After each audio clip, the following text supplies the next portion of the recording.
भक्ति भाव से परिपूर्ण चैनल कर्म योनि में आप सभी का हार्दिक अभिनंदन है। दोस्तों, आज के इस भाग में हम जानेंगे कि भगवान दत्तात्रेय जी ने कैसे अवतार लिया। पौराणिक कथाओं के अनुसार मार्गशीर्ष मास के शुक्ल पक्ष की पूर्णिमा तिथि को भगवान दत्तात्रेय का जन्म हुआ था। इसी वजह से हर वर्ष मार्गशीर्ष पूर्णिमा को दत्तात्रेय जयंती मनाई जाती है। भगवान दत्तात्रेय ब्रह्मा, विष्णु और शिव जी के संयुक्त अंश से मिलकर उत्पन्न हुए थे। इनके 3 सिर और 6 हाथ हैं।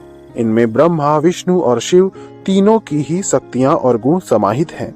आइए जानते हैं भगवान दत्तात्रेय की जन्म के कथा के बारे में।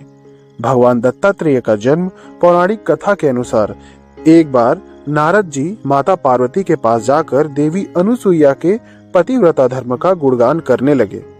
वहां मौजूद तीनों देवियों को इस बात से जलन होने लगी। नारद जी के विदा होने के बाद वे तीनों देवियां अत्रि ऋषि की पत्नी देवी अनुसुईया के पतिव्रत धर्म को तोड़ने को लेकर चर्चा करने लगी। परिणाम स्वरूप तीनों देवियों ने अपने पतियों से देवी अनुसुईया का पतिव्रता धर्म तोड़ने के लिए कहा। विवश होने पर त्रिदेव ब्रह्मा, विष्णु और महेश भिक्षुक रूप में देवी अनुसुईया के आश्रम पहुंचे। देवी अनुसुईया भिक्षा लेकर आईं, लेकिन त्रिदेव ने भिक्षा लेने से इनकार कर दिया और भोजन करने की इच्छा जताई।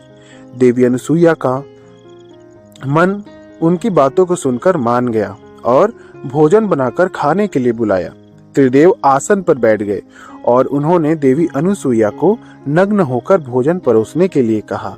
देवी अनुसुईया पहले तो नाराज हो गईं, लेकिन बाद में अपने तपोबल से उन्होंने त्रिदेव को पहचान लिया और जान गई कि ये ब्रह्मा, विष्णु और महेश हैं जो उनकी परीक्षा लेने के लिए आए हैं, और अपने तपोबल से त्रिदेव को बाल रूप में स्वीकार किया और उनको बाल रूप में ही भोजन कराया।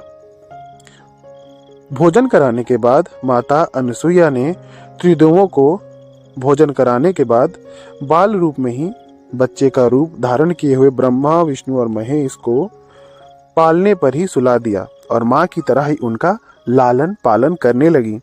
कुछ दिन बीतने पर तीनों देवियों को चिंता सताने लगी कि क्योंकि त्रिदेव वापस नहीं लौटे थे। फिर वे तीनों देवी अनुसुईया के पास गई और त्रिदेवों को बाल रूप में देख अपनी गलती के लिए क्षमा मांगने लगी। 3 देवियों ने देवी अनुसुईया से त्रिदेव को वापस लौटाने के लिए कहा। देवी अनुसुईया ने त्रिदेवों को अपने पुत्र बताकर वापस लौटाने से इनकार कर दिया। तब तीनों देवियों ने ब्रह्मा, विष्णु और शिव के अंश से भगवान दत्तात्रेय को उत्पन्न किया और उनको पुत्र के रूप में देवी अनुसुईया को सौंप दिया। दत्तात्रेय को पुत्र स्वरूप में पाकर देवी अनुसुईया ने अपने तपोबल से त्रिदेव को उनके मूल स्वरूप में वापस कर दिया। इस प्रकार से भगवान दत्तात्रेय का जन्म हुआ।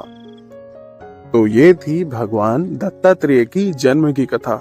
ऐसे ही अनोखी धर्म और ज्ञान पर आधारित, वेदों और पुराणों पर आधारित अनेक कथाओं के लिए हमारे चैनल को सब्सक्राइब नहीं किया तो जरूर सब्सक्राइब करें।